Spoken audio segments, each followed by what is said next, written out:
they're not all great. I don't know enough about the publication to go through their entire back catalogue and say that everything that they did was brilliant, it was above board. What I think that ultimately that is by the by. What shouldn't have happened is they should not have been killed because that was the point. And actually, the images that I did know about Charlie Hebdo before this happened in January was actually the ones that I thought were brilliant, which was when the complete lampooning of Marine Le Pen and the Front National that they did, and the anti-racist cartoons that they were doing. And I thought, I don't expect anybody in this room would disagree with any of those or find those deeply offensive. So I think that actually what Martin is saying, I think it's indicative of something far wider. And you might only be comfortable criticising your own community, as it were. Actually, I want to defend the rights of everyone. I want to make sure that people who are Muslims, they're Christian, they're non-religious, they're on the ground, they're in countries, they're fighting for rights, and they need help from us to make sure that we also help expose. It's the powers that be. It's not attacking a Muslim on the street. It's about the structure, it's the clerics, it's the imams. They are not beyond the reach. We are not, there's nothing stopping us from actually criticising what they represent. And actually, it's worth, can I just quickly just add something? Something really deeply upset me actually. A few weeks ago, I was at an event in a university in East London, and it was around free speech as well. And I was really disturbed by the young people, the young Asians, young Muslims in the audience, and the position that they were taking. And there were these two, I would call them self-styled scholars, because I don't know what their actual credentials were. So we were talking about apostasy, and obviously the BHA, we're leading on campaigns to rid the world of anti-blasphemy laws.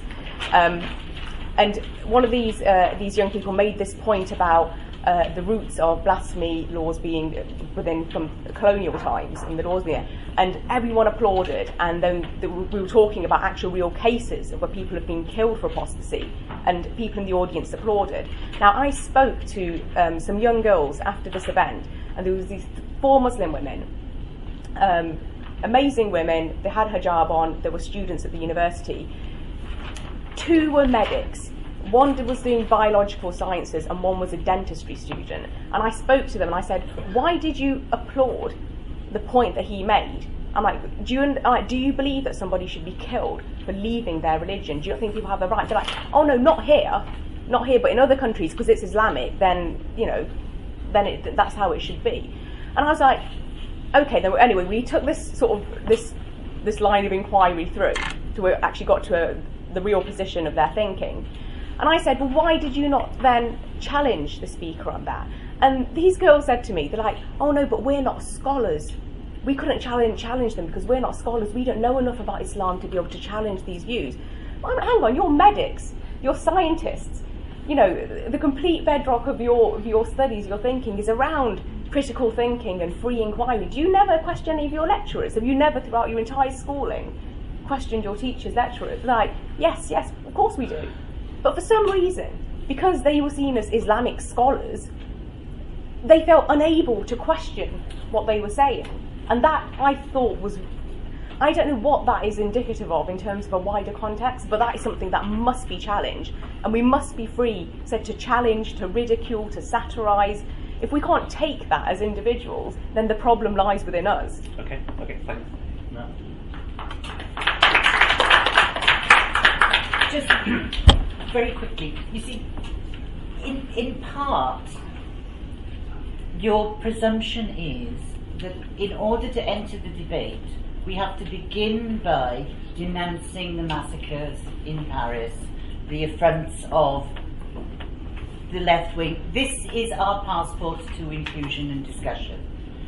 The presumption, the absolute arrogant presumption of that statement is what permanently offends Muslims. Because why wouldn't we be outraged? That's not. Why did you not say? I did. You did not. Ken, I began by saying I was asked what would the Prophet's opinion be, and I said if he was here today, I believe the Prophet would weep events in Paris. That was the first statement I made. If you presume from that I am supporting those who committed murder, unconscionable murder in Paris, then you're part of my problem. How do I get a foothold in the discussion if I have to jump through those hoops to start? Because your presumption is there's something wrong with me at the outset. And that is exactly what a large part of the Muslim community feels perennially. That they have constantly to be on the defensive because nobody believes they could be open-minded about anything. Okay, let's open it up to the audience. What's the hand? Just say your name and I'm Andrew Simon. I listen to the World Service a lot, and several hours a day. And 36 hours after that shooting, they were reviewing, I think, a reporter from the New York Times. And he said he'd been to the mosque where the two brothers had been. And the mosque told him, well, we tried to get them to see things rationally, but they didn't. And they left the mosque. Yeah. And the reporter said something really strange. He said, it's 36 hours after the shooting. He said, have the police been here? And they said, no, they've never come. Now that says it, because at least in Britain, we have there's someone in the police who has community liaison, and they go around schools and institutions and give talks. They don't want to understand the community. Okay, just hold that thought. Let's take a few more. Yeah, and I see the word power, and I want to pick up what Merryl and Tim said. You mentioned that satire's purpose should be criticizing the rich and the powerful.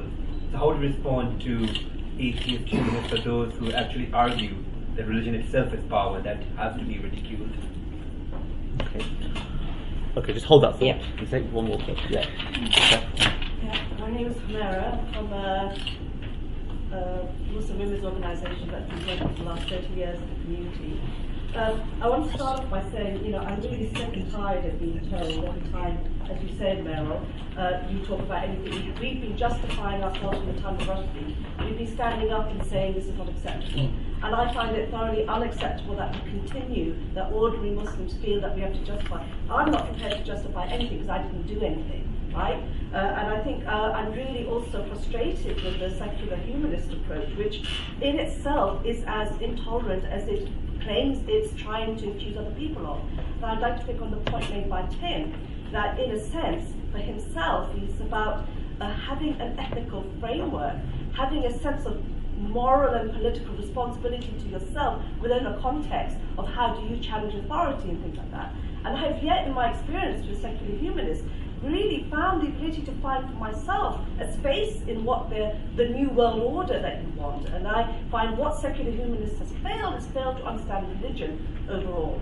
And I think the questions that need to be asked are deep political questions of failure of post-colonial governments, failure of the Muslim world generally to emerge as any sort of meaningful sort of body after the colonial experience. And the fact is, in Britain, our leadership, in a sense, have gone running around chasing tails to prove to government how wonderful and lovely we are, rather than say that actually the ordinary Muslim in this country has been let down by everybody. And if young people are frustrated because nobody gives a shit about them, really, who is working on the ground? We talk about rationalization and free thinking. These things have to be nurtured and they have to be worked out with young people from a young age and engaged with. And who is doing that? Nobody's doing that. Apparently there's some conference of young people, Muslims standing up saying, oh, we're against whatever's been happening. Why do we have to keep doing that? I'm just sick of it. I wish we could move on from that. I'm going to get as many voices of the audience because the audience is alive, and then I'll ask the speakers to kind of summarise and kind of feedback at the end. We are the dead. Yes. Hi, my name is Liz, and I've got a question for Pavan. Pavan. I was very interested in what you said, but I wondered whether within the humanist organisations there was also, following on from the last comment, there was some sort of self-criticism, because you said about yourself being a universalist, but that's not an abstract space. Universalism is actually, it has a context, and the way that it's used today, universalism is used as an excuse for bombing countries back into, into Enlightenment values. So do you have a critique within yourself around the way that your universalism and humanism can be used to justify atrocities? Okay, hold that question. Yep. Yeah, my name's Rob Ferguson. Just put my cards on the table, first of all. I'm a secular Jew.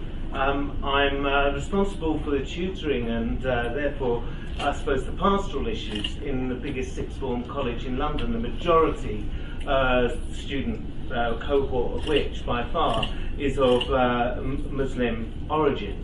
And therefore, I've found that increasingly over the years, these debates impinging at various levels on myself, and I've had to, constantly reflect. You see, I think on the discussion about the role of satire around the Charlie Hebdo, I'd like to kind of make it a bit concrete, because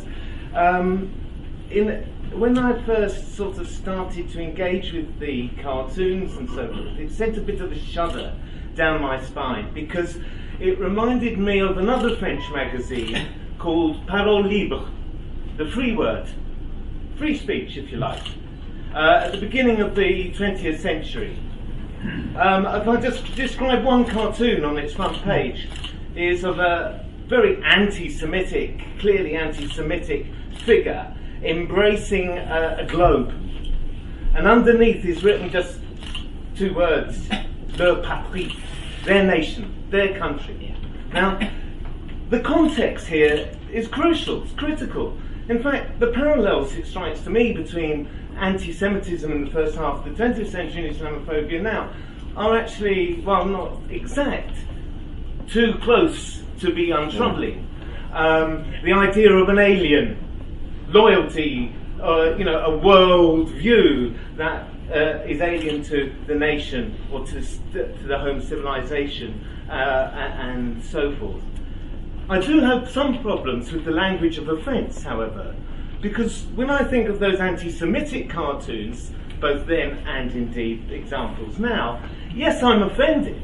I am. But that's not the main issue, because they're not aimed at me.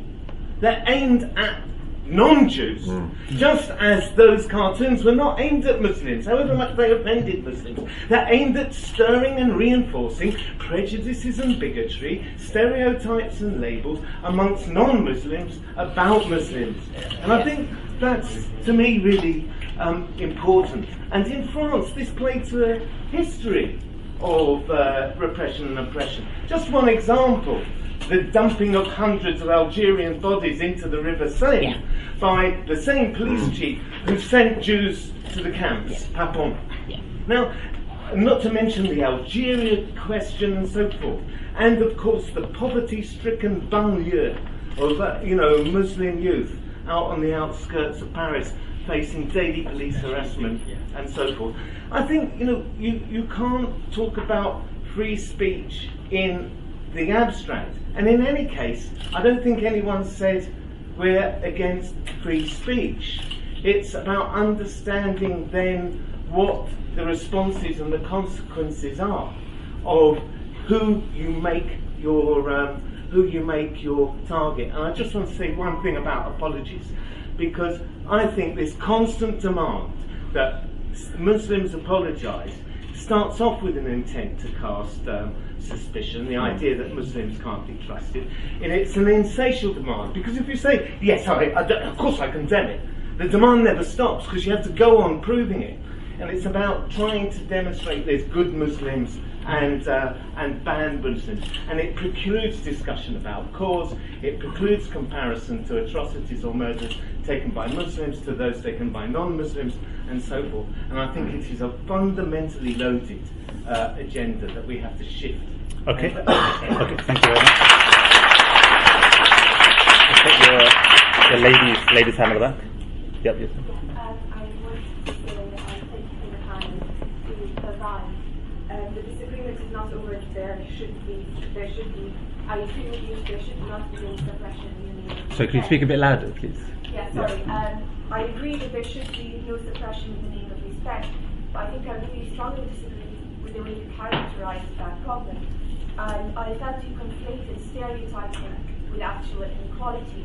So you don't want, you're like, it's a disservice to minorities because it affirms existing stereotypes, but stereotypes are one thing, and actual inequality, actual marginalization is another, and it exists with access to opportunities, it exists with resources, it exists with, and actually the people who said these things were not the white liberals.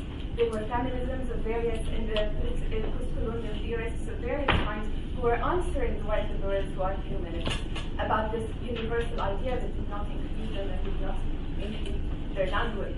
And I think it is very important, in order to fight a stereotype on an abstract level, not to actually forget and to actually look at the everyday experiences of marginality.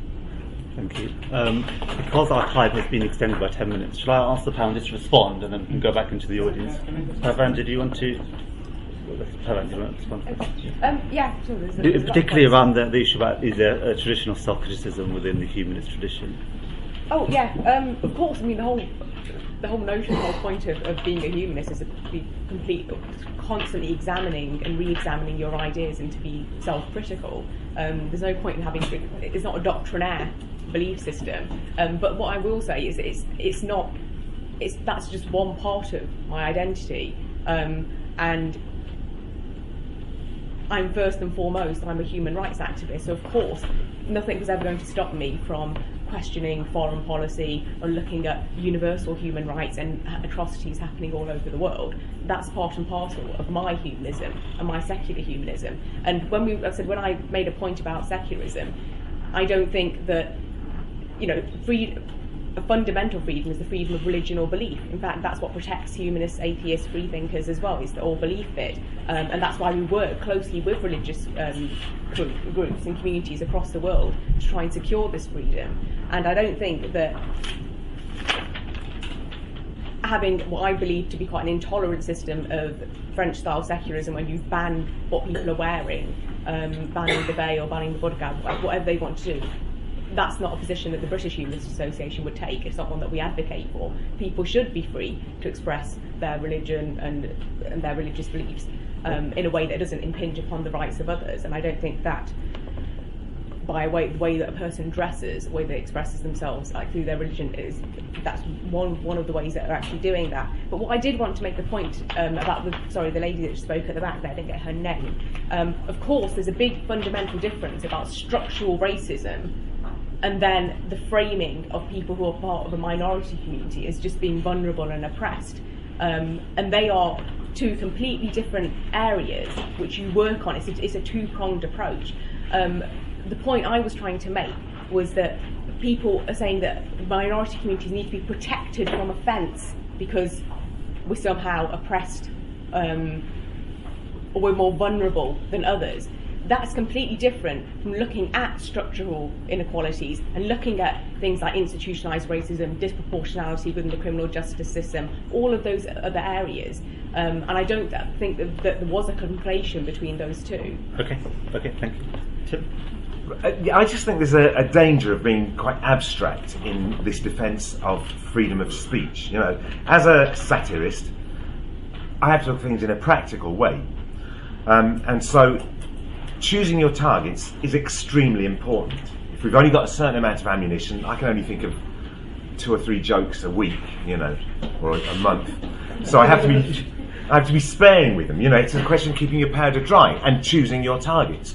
And the danger of this abstraction is that you fail to see the fact that, though you mention powerful elites in the Muslim world, in the West, the overwhelming majority of Muslims are an oppressed minority. There's no doubt about it. And insulting the Prophet is not the same as having a go at that society. It's an entirely different thing. It's an insult for the sake of an insult. And I've just got another example of one of these cartoons from. This is described actually by Henri Roussel, who I mentioned earlier on. of a cartoon which appeared in Charlie Hebdo. He says, and he asked Sharb, the editor of Charlie Hebdo, in the Observer, he asked him, please show me, with the caption, Muhammad, a Star is Born, a naked Muhammad praying, seen from behind, balls dangling and prick dripping in black and white, but with a yellow star on his anus. He asks him, in what way is this funny? And I ask you the same question. In what way is that funny? To me, that is a repulsive insult, right? Now, I, coming from a Christian background, I'm an atheist, I'm a Marxist, so I mean, I'm not a white liberal. I am a white. I'm not a liberal.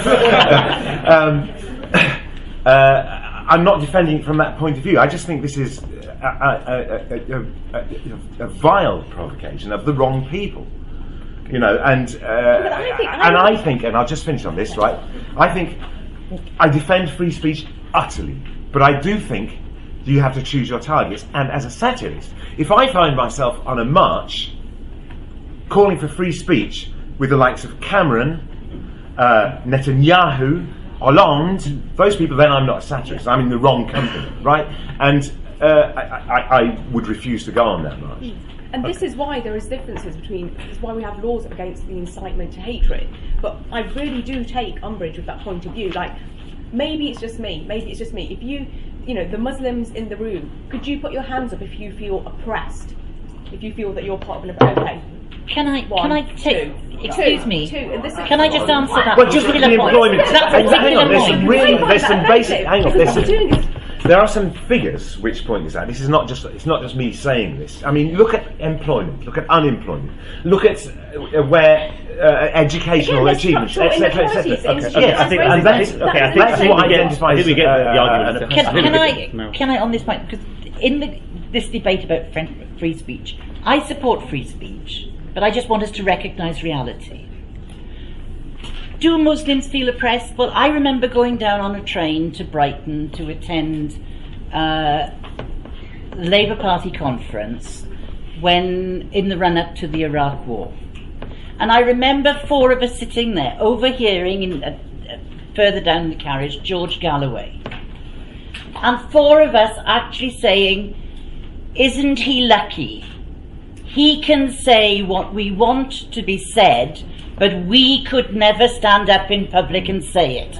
That is the truth of free speech in this nation today. And until you recognise that, you haven't taken on board the realities of being a Muslim, of being seen as a problem. Our friend here, I would love to say what you have said.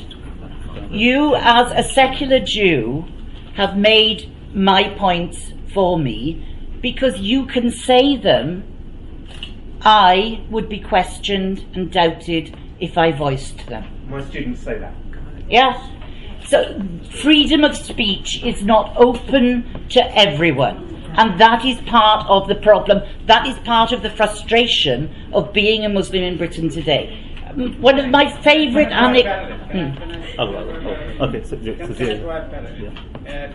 are, in fact, we go out of our way to criticize the Sharia.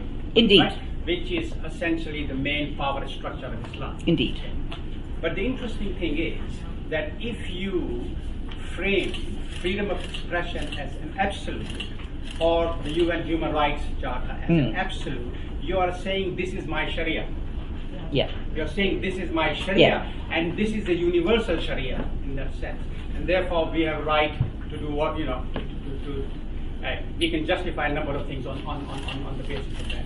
So in a sense, we need to critique the notion of absolute freedom of expression just as much as we critique the Sharia. And the critique has to be to bring in the context. It's not that we are against freedom of expression. It's a question of context. Nothing makes sense without context. Context brings power in it. Similarly, we have to critique the Human Rights Charter. Now, that's not, I mean, it's a very good thing. We are all for human rights. But there are certain fundamental problems in that. I mean, you said it's all about individuals. Well, in certain communities, the group identity, for example, in the case of Aborigines, or in the case of American Indians, the group identity, the land, is much more important than the individual identity. And if you deny that to them, if you deny them land, for example, you are actually denying them human rights. Now, the Indian critics have argued against UN Charter for a very long time. It's some very profound arguments, but nobody's ever paid any attention to that. Why? Because it has become the Sharia of the secular, liberal secular world, right? And we need to critique that as much. And I'm not sure that the Humanist organization actually does that. I mean, I read the Humanist regularly because I made some contributions and I get a free copy every 2 months. And it's good to read. But one of the surprising elements in it is how dogmatic it is. Certain things are taken on face value. And this is where we start. These are our values. This is where we start. Okay. There's never stepping back of questioning those values. No, we will come back to the panel. Okay. Trying to say a few more questions. Yourself? I just wanted to say that I was having a very similar discussion with a friend of mine a few days ago. He was saying, well, you have to give a speech, you have to publish these things, and I was saying, well, what about if Charlie Hebdo had published a picture of I don't know, a totally pornographic image of two people making love in a disgusting way, something like that? Would they have been able to publish it? And I said no, they wouldn't have, but not because saying something about Muhammad is acceptable to that white bourgeois, if you like, or whatever majority of France. Well, that is not acceptable. That's the only difference. Okay. And I just wanted to make Yeah, that no, point. thank you. Thank you. Ken? Yeah. Yeah. Can I just make clear my point with relation to Merryl? I'm confused as to whether you resent being made to jump through the hoop of condemning the killing of the people that did this documents, or whether you did in fact jump through the hoop. But I think it was Mao Zedong that said that the truth speaks through the barrel of a gun. Most people in the West believe in the rule of law. And the limits of free speech in this country, and in France, and in Germany, and in Italy, are defined by the law. And if there was a section of the French community, Muslim or otherwise, that felt that Charlie Hebdo was transgressing those limits, then the only decent recourse that they had was to seek through the courts to have them stopped from doing it. It may be an approach that's unsatisfying to certain sections of the community at any one point in time, but there is no other way unless there will be blood in the streets. Okay. It's either rule of law or violence. Okay, thank you. I think there's one final, the question at the back. I'm Moise. I'm a researcher at the London School of Economics. I am a believer, but a skeptical one at that. And I would like to say in clear terms that I absolutely detest and condemn the Charlie Hebdo massacre without any ifs and buts.